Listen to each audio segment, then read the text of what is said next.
Agora eu quero falar com o Aranha. Querido Aranha, goleiro da Ponte Preta e de outros times do Santos, meu amor. Como é que vai, Aranha? Você tá bom? Bom dia, Aranha. Bom dia, Milton. Estou bem, graças a Deus, tranquilo.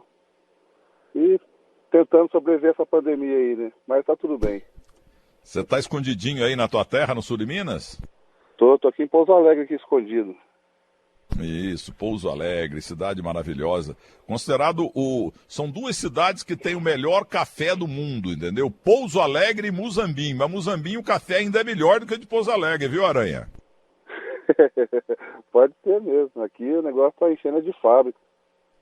O Aranha, é aquela vez no terceiro tempo da Band, você tava aqui tranquilo e tal, aí eu perguntei, Aranha, teve um goleiro que se adiantou naquele dia e tal, não lembro qual, e aí o juiz mandou bater de novo e tal. Eu falei, Aranha, ele se adiantou? Não, ele adiantou sim, mas o Rogério Ceni dá de 10 nele em adiantamento. O Rogério era o mestre nisso. Isso, então, mas ele mais um pouco o Rogério chegava num pênalti na bola antes do batedor, você não acha? Ia pegar o tornozelo do batedor. Isso. Como é que vão as coisas, Aranha? Quantas aranhinhas você tem aí com a tua família? 4. Opa! Tem algum goleiro já, não? Ah, teve um que começou a jogar no gol, mas no jogo de despedida dele teve balão, brigadeiro. Só na infância mesmo. Você tá com quantos anos, Aranha? Eu fiz dia 17, agora eu fiz 40. 40 só, rapaz? Parabéns, ainda é um molecão. Ô, Aranha, cita teus times aí. Eu lembro mesmo da Ponte Preta e do Santos. O que mais? O Atlético Mineiro. Joguei 2 anos lá. E aí também no Palmeiras. Fiquei 1 ano no Palmeiras, no Joinville, no Avaí. E eu joguei muito 4ª e 5ª divisão do Campeonato Paulista, né? Eu joguei em Suzano, joguei em Porto Ferreira, no Palmeirinha, Sumaré. Mas valeu a pena, né, Aranha? Ah, valeu. Eu não conhecia a capital, não conhecia São Paulo nem Belo Horizonte. O futebol me levou até lá no Japão, né? Então, só os contatos e a experiência de vida que o futebol traz pra gente já é para aquele que sabe aproveitar, é um benefício muito grande já, né? O Aranha, nós do sul de Minas, a gente tem muito isso, né, cara? É muita gratidão. Todo mundo tem gratidão, como tem ingratidão também. Mas a gente cultua muito a nossa terrinha, entendeu? E quando a gente sai na esquina aí, eu vou dizer pra você, quando eu chegava em Guaxupé para fazer exame de vista, e quando eu ia a Poços de Caldas, nossa, parecia que eu estava em Tóquio, em Nova York, viu, Aranha? É bem assim mesmo. O pessoal sul de Minas é bem enraizado, né?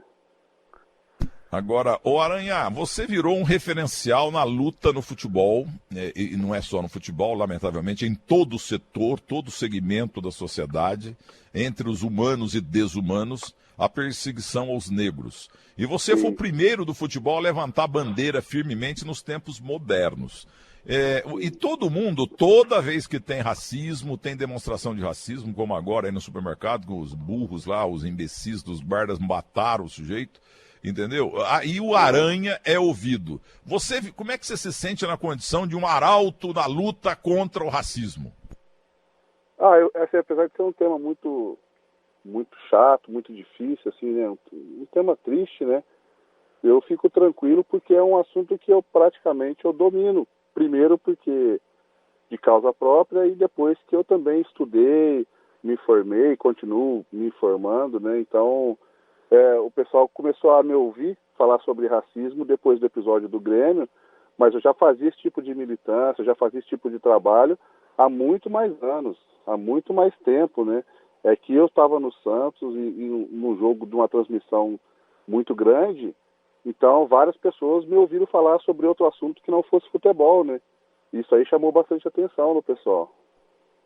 Verdade, eu fico orgulhoso, né? Porque a gente ficou amigos aí, tantos programas de televisão, e você virou realmente um referencial na luta bonita, maravilhosa, está de parabéns na luta contra o racismo, entendeu?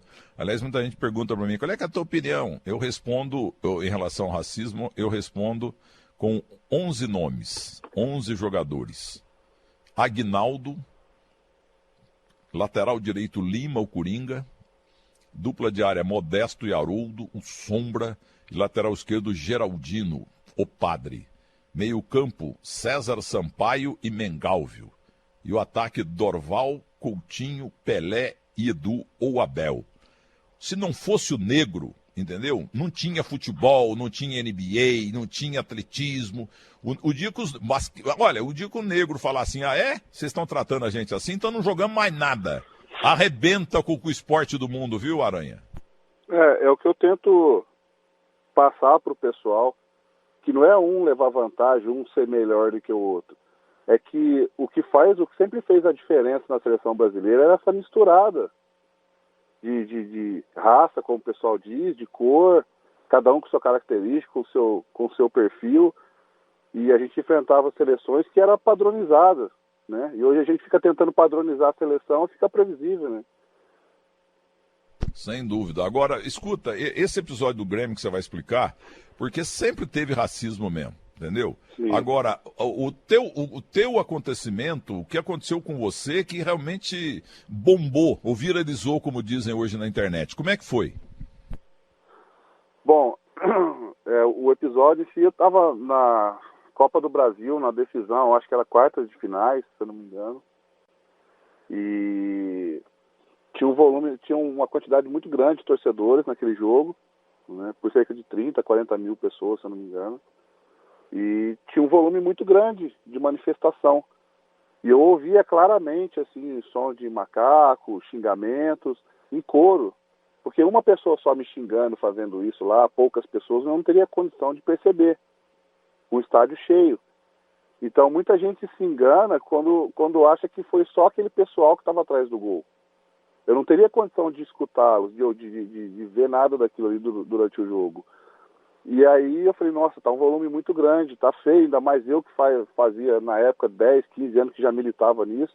Não posso deixar as pessoas, meus parentes, meus filhos, minha família me vendo passar por isso lá em casa e eu calado, aceitando tudo isso.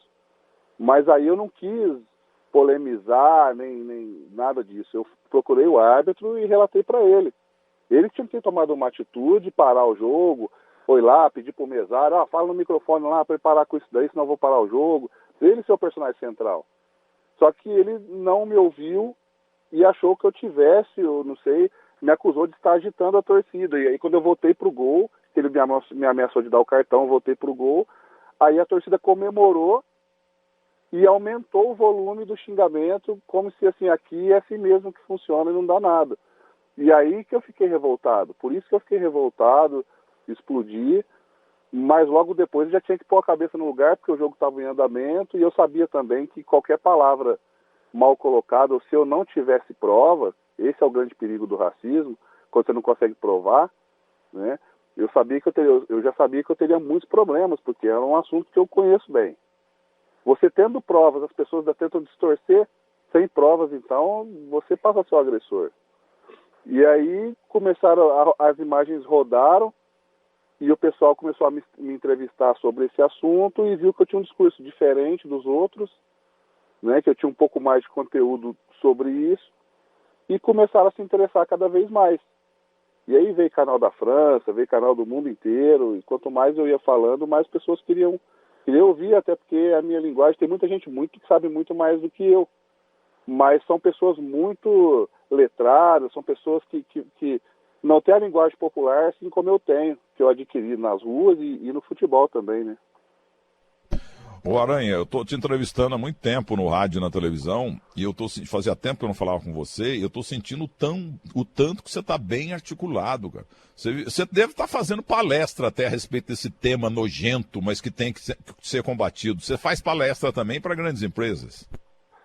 Eu já fazia antes do acontecimento do Grêmio, até porque eu passei por várias situações da minha vida inteira, dentro e fora do futebol. Eu fazia já algumas casas de menor infrator, escolinha, ONG, eu já fazia. E aí depois, como eu já era um jogador famoso, jogador conhecido, eu comecei a receber grandes oportunidades para poder falar. Então eu fiz palestra em várias universidades, né, em vários lugares, grandes eventos. Fui muito a Brasília fazer evento para o governo federal, discursar, participar de mesas. Então, é claro que você vai evoluindo, vai ganhando confiança também, fui estudando, fui me preparando também, né? Então eu fiz muitas palestras já, participei de muita coisa grande. Isso acaba trazendo também uma confiança, mas não é um assunto... Se é chato, eu costumo dizer, se é chato para as pessoas ficar falando e ouvindo de racismo todo dia, imagina para o negro que convive com isso a vida inteira, né?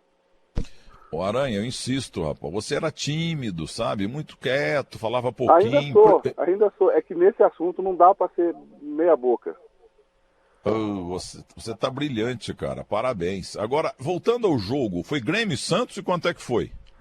Foi Grêmio e Santos 2014, lá na Arena do Grêmio.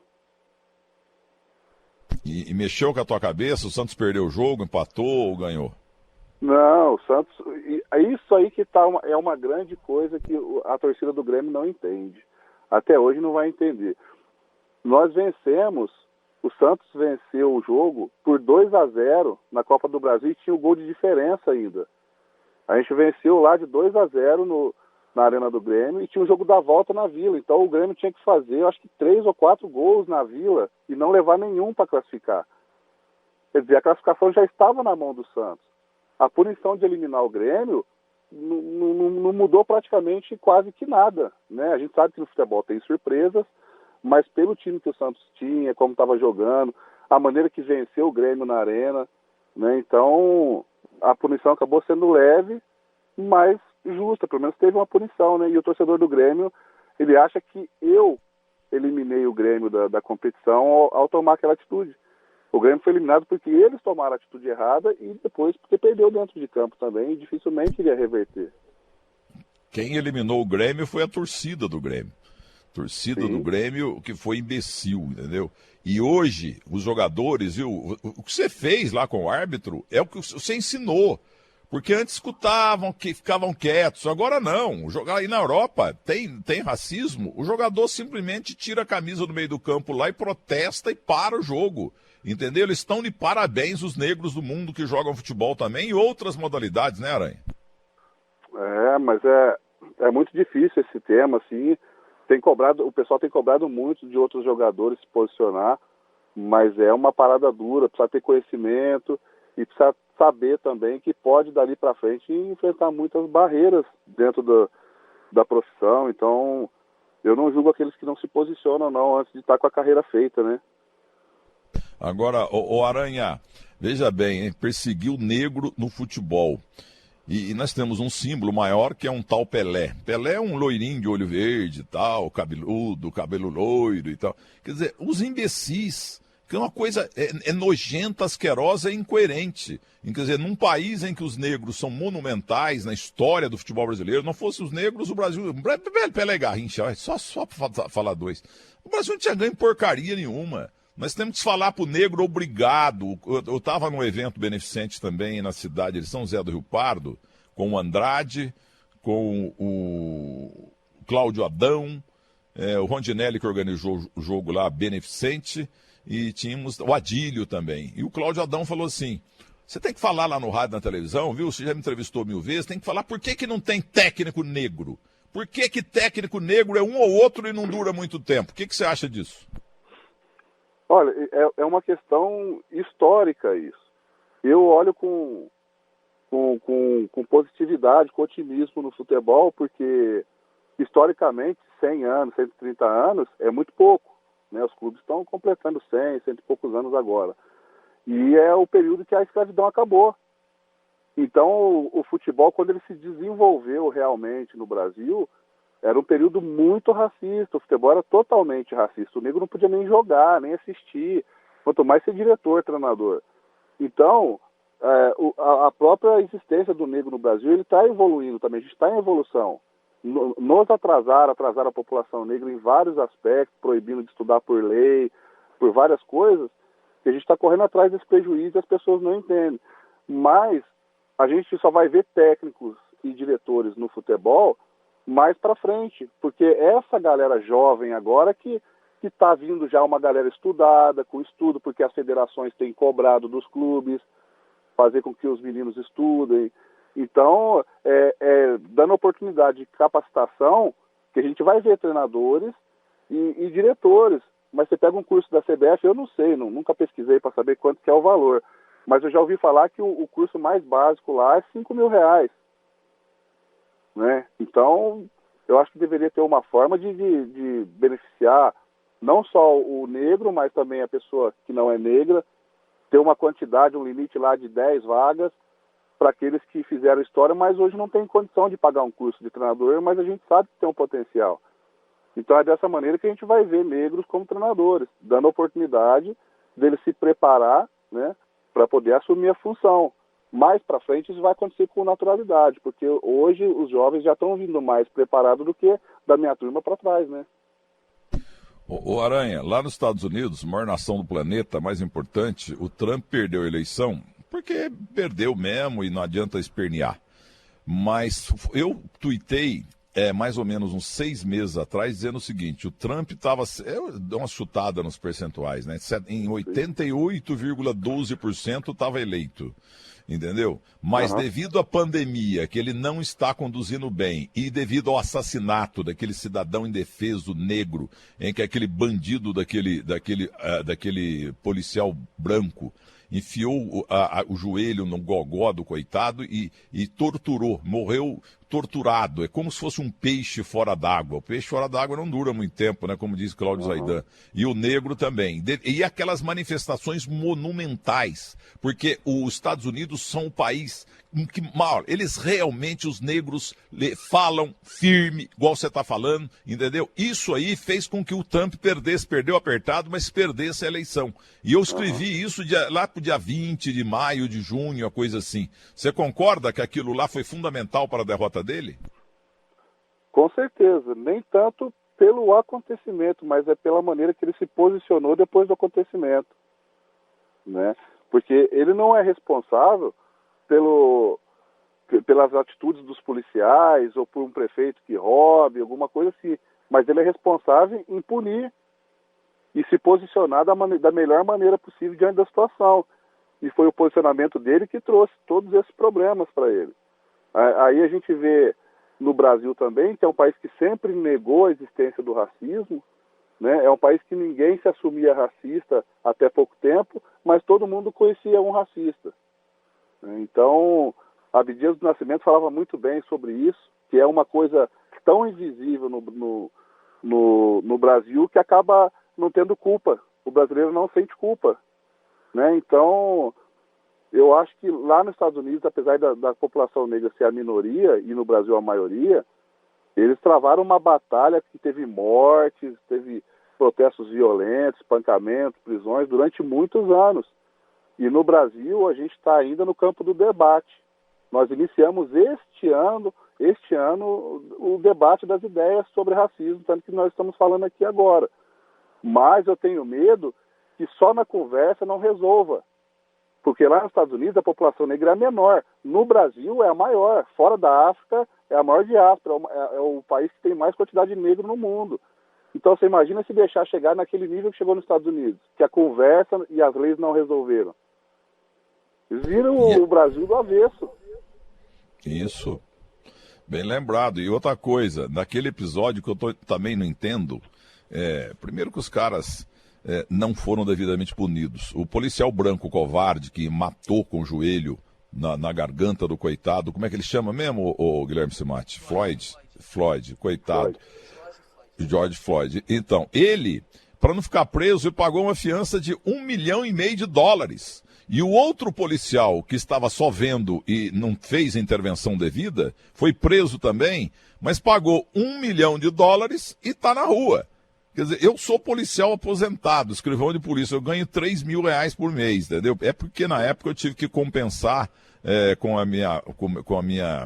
o meu pagamento de NPS em relação ao jornalismo, porque eu não fiquei 30, 40 anos na polícia para ter integral, como escrivão de polícia classe especial que eu era. Entendeu? Mas então o que eu estou dizendo, o policial brasileiro, o policial do mundo não ganha porcaria nenhuma, entendeu? E arrisca a vida para todo lado aí. E agora, como é que um cara que mata lá o indefeso, o cidadão negro no chão, e ele tinha $1,5 milhão, o outro tinha $1 milhão, quer dizer, sempre sendo... E como o New York Times publicou, os caras ganham tipo $5 mil, $4 mil por mês. É meio esquisito, né? É. Mas é uma coisa comum, principalmente lá, né? Aqui não, mas lá, como o racismo era por lei, obrigou os dois lados a se estruturar, né? Como tinha essa segregação lá, tinha os bairros negros, então os negros fizeram comércio, se desenvolveram como microempresários, depois como grandes empresários, e o outro lado também. Então esse pessoal que era da Ku Klux Klan, esse pessoal do supremacista, eles se protegem, né? Eu não faço a mínima ideia, não estou comparando, dizendo que é a mesma coisa. Mas é como esse pessoal do maçom, que todo mundo só fica fantasiando um monte de coisa e não sabe o que é. A gente só sabe que um ajuda o outro. Então lá funciona mais ou menos assim, um desses caras ajuda o outro. E a população negra fica se dividindo, né? Então é triste ver esse tipo de coisa acontecer, mas é uma realidade. Pararam a maior nação da Terra. Realmente aquilo lá complicou muito a vida do Trump. E já perdeu e para de cebar, pô. Sossega abacaxi, perdeu, acabou. Ô Aranha, mas agora eu quero falar de um assunto palpitoso. Queria que você falasse, por favor, como um grande líder hoje da comunidade negra do Brasil. Convivi muito com o Luiz Carlos Feijão, Luiz Carlos de Freitas, que fez o Pelé jovem naquele filme, do primeiro filme sobre o Pelé. Ele era despachante no Detran, jogou em Portugal, jogou no Olaria, no Santos, no Palmeiras. E ele participava do Aristocrata Clube, que é um clube de negros aqui em São Paulo. E Agostinho dos Santos, que morreu naquele desastre da Varig em Paris, lá nos anos 70, ele era frequentador lá também, cantava para os negros às sextas-feiras e tal. Aristocrata Clube. Até queria informação se temos ainda o clube, que era muito respeitado, sem dúvida alguma. Eu queria que você falasse agora desse episódio aí do supermercado, o supermercado Carrefour, que por sinal não foi funcionário do supermercado, temos que falar isso, foi gente terceirizada, guardas, imbecis, assassinos, policiais, guardas ou coisa parecida, empresa terceirizada, mas está sobrando muito para o Carrefour no mundo inteiro. Então eu queria saber a tua opinião sobre isso. Bom, é muito simples, né? O racismo mais perigoso no Brasil é o racismo estrutural. É o que já está impregnado na população, tanto negra quanto branca, né? E isso aí a gente vai levar um tempo para poder se livrar disso, porque é uma história recente no Brasil, da escravidão e esse vício racista que o Brasil tem de democracia na política, principalmente, né? Então, o que acontece? Já é uma coisa natural, ainda é, infelizmente, ver o negro como agressor, como estuprador, como bandido, como suspeito, né? O negro é suspeito de tudo. E isso é nas brincadeiras, nas piadas, nos momentos sérios. Eu já fui jornaleiro aqui em Pouso Alegre, eu tinha 16 anos, eu estava com uma bicicleta, com 2 sacolas de jornal na bicicleta, entregando jornal. E por 2 vezes eu fui abordado pela polícia.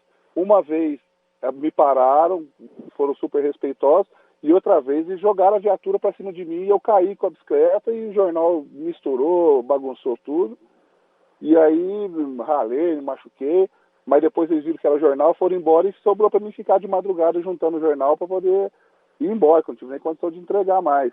Então, como já tem essa naturalização do negro como suspeito, né, como agressor, como violento, isso aí abre precedente para uma segurança despreparada, né, para uma polícia ou uma segurança particular despreparada, enxergar o negro dessa forma e, às vezes, tomar certas atitudes como foram tomadas lá no Carrefour. O Carrefour está pagando porque, se fosse dentro de uma empresa de negros, eles iam falar também, ia culpar a empresa. Então, a gente tem que ter responsabilidade naquilo que a gente contrata também, né? Então, tem racistas na polícia? Tem racistas na polícia. Como tem negros também trabalhando na polícia. Na segurança particular também tem. Só que cada um, né, segura o seu BO, cada um com a sua responsabilidade. Mas eu acho que o principal que tem acontecido é essa naturalização do negro como suspeito, né? Ô Aranha, outra coisa, na internet, eu tenho 4 milhões de seguidores nas 3 redes, 2 milhões e 200 mil seguidores, um pouco mais no Twitter. Então eu opinei isso que eu perguntei para você, né? Quer dizer, foi um assassinato, mataram o coitado. Aí, aí pessoas brancas, né, defendendo o fato policial lá, sei lá. Não, mas olha a ficha dele, conseguiram a ficha suja dele, bem da verdade, que ele batia muito na mulher, e tem uns 200 processos lá, exagerando um pouco. Mas, gente, o cara estava solto, ele não estava na cadeia. Então, o sistema que errou, ele estava solto. Então, ali, ele foi vítima. O fato dele ter 300 processos lá, isso não quer dizer que você pode matar o sujeito. Porque se for matar... Outro, né? Se for matar todo político que tem ficha suja, olha, limpa tudo aí, pô. Vai morrer muita gente. Agora, por que só... Olha a justificativa. Ah, mas ele não era boa coisa. Se ele tivesse preso, ele não teria morrido. Olha que coisa cruel, cara. Então, eu concordo totalmente com o que você falou. Eu acho que um erro não justifica o outro, né? E se não é porque o sistema falhou que a segurança do Carrefour poderia falhar também. E eu tenho certeza que a segurança não puxou a ficha dele antes de tomar aquela atitude. Foi realmente pela cor aí, né? Agora, o meu caro, voltando a uma coisa mais tranquila nada, retiro essa palavra. Você não precisa citar nome, mas no futebol, jogador, atacante, jogador que contra você jogando nessa timaiada toda, alguma vez você foi ofendido ali, porque FDP, essas coisas, todo mundo fala, né? O Neymar que o diga, porque ele é vítima também, mas ele também xinga. Eu queria saber se algum jogador, ao longo da tua longa e brilhante carreira, se você foi chamado de qualquer coisa racista. Atacante, principalmente. Não. Eu tive essa sorte de não ter passado por isso em relação a jogadores. Já passei com treinador, né? Já passei com diretor, com empresário, mas com jogador não. Até porque, que eu falei, o futebol ele tem evoluído e tem evoluído positivamente, né, dentro de campo. Os jogadores hoje estão sabendo se posicionar melhor, falar melhor, né, tem um grau de instrução melhor. E também não faz sentido nenhum um cara dentro de campo, um jogador brasileiro, que vai ter contato com outros milhares de jogadores negros brasileiros, cometer um ato de racismo. Ele está praticando quase que um suicídio. Né? Eu digo a mesma coisa de levantar alguém em Salvador, que fala, é todo lugar que acontece o racismo na arquibancada. Eu falo que não, são só em alguns lugares específicos. Porque não faz sentido nenhum o cara num Bavi ou no jogo do Vitória do Bahia levantar lá e cometer uma injúria racial, chamar alguém de macaco. O cara não sai vivo do estádio. Vai lá em São Januário, no Maracanã, no Botafogo, qualquer, né? Não faz sentido nenhum, porque é 30 mil, 20 mil negros na arquibancada, o cara não vai levantar lá e chamar outro de macaco. O racista, ele age na zona de conforto dele, né? Eu tive uma negra em casa durante muitos e muitos anos, tanto lá no Campo Belo quanto aqui onde eu moro. Dona Wanda Batista dos Santos infartou e acabou falecendo. E ela que muitas vezes cuidou sozinha dos meus filhos, porque a minha mulher era dentista, tinha que sair, e eu trabalhava feito um cavalo de carga, e ficou tudo na mão dela, querida Wanda. Tanto é que eu estou dando uma ajuda para os filhos que ela deixou. E a dona Wanda negra, a primeira empregada lá, quando eu era moleque lá em Muzambinho, era a Henriqueta. A Henriqueta, que namorava um preso que podia sair de dia e dormir à noite na cadeia, chamado Truvão, entendeu? Então, e depois vem Pelé, porque eu não tinha nada, meu caro Aranha, igual você aí em Pouso Alegre, não tinha nada lá em Muzambinho. E quem me deu a mão, Deus, me fez gostar de futebol, de rádio e torcer pro Santos. Por isso que eu citei esses jogadores. Eu respondo o racismo, o que eu penso do racismo, citando Aguinaldo no gol. Lima, o Coringa, de lateral direito, que é do nosso pedaço lá também. Nasceu em São Sebastião do Paraíso. Modesto, de São José do Rio Pardo. Teodorico Haroldo de Oliveira, o Sombra, lá do Rio de Janeiro, revelado pelo Olaria. Geraldino, o Padre, também faleceu, o Haroldo faleceu. Meio campo, César Sampaio e Mengalvio Figueiró. Dorval, que está doentinho em Santos, estou preocupado. Dorval Rodrigues, Antônio Wilson Honório Coutinho, um tal Pelé. E na ponta esquerda você pode escolher ou Abel ou Jonas Eduardo Américo, o Edu, que nasceu no mesmo dia que eu, 6 de agosto. Só que ele em 49, eu em 51. Então, negro foi muito importante também na minha vida. E trabalho na Bandeirantes com muitos negros, onde trabalhei nas minhas rádios e tal, televisões também, tem negro para todo lado, entendeu? E eles são muito bons, bons iguais os brancos, entendeu? É isso. Mas tem gente que infelizmente não pensa assim, né? Porque ou sobreviveu e manteve a sua fonte de riqueza explorando pessoas assim, pessoas negras, pessoas pobres, que eu digo que essas armadilhas que atrapalharam, essas barreiras que colocaram para o negro, que a gente chama de racismo, o Brasil não foi pensado como um país para os negros. Os negros não faziam parte da população brasileira. Depois da abolição passou a ser, e aí passou a ser um problema para eles. Então, assim, essas armadilhas, essas barreiras, essas dificuldades que o negro enfrentou, hoje também afetam pessoas brancas que estão na periferia e na favela. Era uma armadilha inicialmente só para negro, que agora também pegam pessoas brancas. E a luta não é do negro contra o branco, é do negro contra o racismo e contra o racista.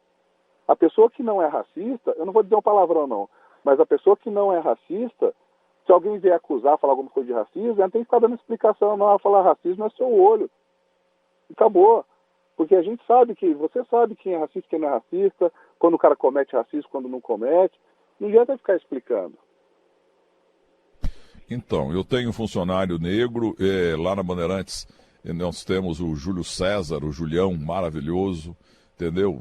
O homem do merchandising, da publicidade na rede Bandeirantes Televisão, e só para citar 2. Agora, eu queria perguntar para você o seguinte, praticamente concluindo, porque você realmente virou um grande líder no segmento, mas eu entrevistei outro dia, olha que coincidência, você foi um grande goleiro, e o pai dele foi um grande goleiro, principalmente no Corinthians, o Barbosinha. Barbosinha já morreu. E ele tem um filho que é um grande jurista e mora nos Estados Unidos. Fiz uma entrevista longa com ele aqui outro dia, de quase 1 hora. É o maior defensor graduado aí, porque é professor lá em Yale e tal. O Silvio Almeida. Eu queria saber se você o conhece, se você tem falado com ele, porque vocês dois são 2 grandes referenciais no combate ao racismo. Conheço o Silvio, a gente tem um bom relacionamento, principalmente pelo WhatsApp, pelo telefone. A gente, coincidentemente, em alguns grupos que eu estou, ele também está, né? Então a gente troca muitas ideias, muitas informações. Eu costumo brincar assim, dizer que o Silvio eu estou numa ponta, porque eu tenho uma linguagem totalmente popular, uma maneira de fazer as pessoas mais simples entenderem, e o Silvio está na outra ponta, mostrando que o negro é capaz de ser altamente intelectual, que ele pode falar de uma maneira correta, se posicionar de uma maneira correta, pode ser culto, pode chegar onde quiser. Para mim, eu já falei isso para o Silvio, para mim, se ele fosse o presidente do Brasil, candidato à presidência do Brasil, teria grande chance e na minha maneira de ver, seria um dos maiores presidentes que o Brasil teve na questão de quê? De postura, de intelectualidade, de falar outros idiomas. Seria um presidente que a população brasileira teria orgulho dele, do Silvio. E olhar, nossa, olha o nosso presidente, que postura, que inteligência. Olha ele conversando com outros líderes mundial em inglês, por exemplo. Não que isso seja uma coisa absurda, mas a gente, se olhar para trás, assim, a gente não vê esse tipo de relacionamento. Eu acho que ele tem uma postura assim que seria muito interessante, mas é uma coisa que ele não quer, né? A gente conversou num tom, lógico, em tom de brincadeira, mas logo eu espero também a gente ter em condições de disputa na presidência uma pessoa negra do nível do Silvio. Ele é impressionantemente notável. Olha, o papo dele é impressionante. O cara fala popular, mas ele fala também de forma de nível internacional. O cara é espetacular. Sim. Não o conheço, vi na televisão com a minha amiga Vera Magalhães e tal. Falei, também tem que entrevistar o Silvio. E não deu outra. E filho de um goleiro do Corinthians, o Barbosinha, o Gato Preto. Entendeu? Ele que era goleiro como você é. entendeu? Mas o meu caro conterrâneo do sul de Minas Gerais, aí é a terra do Aureliano Chaves, né? Né, Aranha? Também. Aí não é? A terra do Aureliano Chaves é a terra do Aranha agora. Você é a terra do Cristiano Feliz também, Chicago Bulls, do basquete. Ah, quem? Eu não ouvi direito. Cristiano Felício. Ah, então, eu sou nulo no basquete também. O menino chegou longe, brincava com balde aqui e tá no Chicago Bulls há 4 temporadas. Eu devia saber, mas não sei. Isso é com o Fábio Sormani, com o Cláudio Zaidan, melhores informados do que eu. Agora, Aranha, deixa eu te falar pela terceira e última vez. É impressionante a tua evolução, cara. O Silvio Almeida realmente é fora do comum. Mas eu lembro que você balbuciava, você falava pouco, você era muito tímido. Na televisão você ficava ali encolhido na cadeira, fiz programas com você na Barra Funda e no Morumbi. Hoje, você melhorou de nota 1 para nota 9. Não, mas eu se for para falar de futebol, outros assuntos, eu acho que eu continuo do mesmo jeito. Se eu for num programa falar de futebol, eu acho que eu continuo do mesmo jeito. Eu tenho esse jeitão meu de Pouso Alegre aqui do interior, essa timidez minha, mas desde que eu comecei a militar e falar sobre esses assuntos, eu percebi que não dá para ser mais ou menos, senão você é engolido. E como é uma coisa que eu tenho um conhecimento muito grande, tenho uma desenvoltura melhor para falar, porque é uma coisa que eu conheço de fato, então fica mais fácil para mim, né? Olha, para completar, eu quero dizer o seguinte, eu conto muito papo do sul de Minas Gerais, porque o Milton Gonçalves é de Monte Santo de Minas, uma cidade que teve um time com 3 irmãos jogando, o Fefeu na ponta direita, o Jandaia de volante e o Tchonquelé, que fez sucesso, jogou no América de Rio Preto, jogou no Grêmio, no Operário de Ponta Grossa, jogou em Curitiba também, no Atlético Paranaense. E Monte Santo de Minas nos deu o Milton Gonçalves, grande ator brasileiro, negro. O Milton Nascimento, que deu uma nascidinha lá no Rio de Janeiro, mas foi criado em Três Pontas. Eu sou cidadão de Três Pontas. O Milton Nascimento é outro orgulho do sul de Minas. E agora nós temos o Aranha, o homem que luta brilhantemente contra o racismo de Pouso Alegre. Aí eu conto muito papo, né? Porque é Milton Gonçalves lá de Monte Santo. E o Milton Nascimento, tudo no pedaço aí da cidade de Três Pontas. E eu de Muzambim, né? Eu sou lanterna aí, mas eu tô também um outro Milton aí, pelo menos tem alguma divulgação, tanto é que eu tô falando com você. Então, rapaz, muito obrigado, eu tô espantado com a tua lucidez. Eu que agradeço o convite, a oportunidade de estar falando. Eu sempre, quando eu tenho uma oportunidade, eu procuro atender para poder falar, porque eu fazia muita palestra, muito evento, mas sempre falava para as pessoas que já conheciam sobre o assunto, que já entendem, para militantes. E aí, quando eu tenho espaço de falar num outro programa, para pessoas que talvez nunca tiveram esse contato com uma fala sobre racismo, assim, me orgulha bastante e me deixa satisfeito. Ô Aranha, como é que é o teu nome, Aranha? Mário Lúcio Duarte Costa. E quem te arrumou o Aranha? Porque você espichava muito, com muitas pernas e muitos braços no gol aí em Pouso Alegre? Foi jogada de marketing. Tinha um treinador aqui na minha cidade, chama Ayrton Custódio. E ele já faleceu já. Infelizmente, quando eu cheguei na Ponte Preta, ele faleceu. E o sonho dele era ver um jogador dele vingar no futebol, como a gente fala, né? E ele dedicou a vida inteira dele arrumando teste nos times, e times muito grandes. Ele ligava no Flamengo, ele tinha um lateral rápido, um ponta rápido, ele levava na casa dele, punha no Viva Voz, ligava lá no Flamengo, fingia que era amigo do treinador de muito tempo, e falava, você esqueceu de mim? O pavor do jogador de futebol, do diretor, é esquecer de alguém que jogou para trás, né, que jogou em time pequeno. E aí, para não dizer que não esqueceu, eu falava, não, lembro sim. Aí ele oferecia o menino. E aí ele falava assim, aqui, o nome dele é Marcos, mas no sul de Minas ele é conhecido como Flecha. De tanto que ele corre, aí o cara pô Flecha, aí botava apelido. Se tinha um cara que chutava forte, ele falava, o nome dele é Pedro, mas eles chamam ele aqui no sul de Minas, aqui na região de Pedrada. E aí o meu era Aranha. É o Mário, mas aqui na região é o Aranha Negra. Esse é o apelido dele. O goleiro aqui é o Aranha Negra. Essa é boa. E o mais famoso Aranha Negra do mundo, Lev Yashin, da União Soviética, branco, né? Mas ele usava a roupa preta, né? Ficou Aranha Exatamente. Negra. E ele veio com os livros, com jornal não, veio com um livro, revista, para me mostrar quem era esse goleiro, me contou um pouco da história dele, para eu poder saber, se um dia eu viesse dar uma entrevista, eu conhecer esse goleiro. Você teve um segundo pai aí. Aranha, muita gente aqui na cidade. Estou muito feliz de ter voltado a falar com você, depois de tantas entrevistas no rádio, na televisão, no nosso terceiro tempo, você esteve no Morumbi também. Aquele dia que você brincou, Rogério Ceni te adianta demais. Eu tenho o cooler de 2008 até hoje em casa. O cooler da Brahma você tem ainda? Tem, tá desbotadinho lá, mas ainda cabe cerveja nele. E uma vez que eu dei um cooler pro Neymar, primeira vez que ele apareceu na televisão foi comigo, e deu um cooler da Brahma pra ele, deu um rolo, porque o moleque tinha 17 anos, mas vou saber lá, sei lá, mas tudo foi contornado.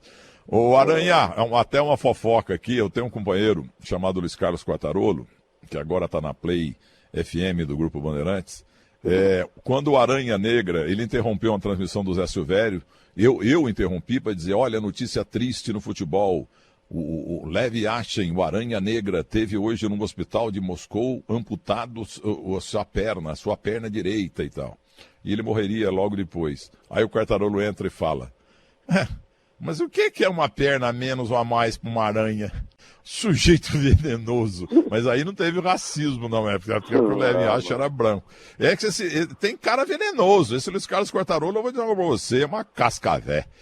Ô Aranha, querido, viva Pouso Alegre. A única coisa que Pouso Alegre não tem em relação ao Muzambinho é um café tão bom quanto o nosso lá, viu? Pode ser. O Pouso Alegre é um dos melhores cafés do mundo. Um abraço pra você, Aranha, querido. Um abraço, obrigado.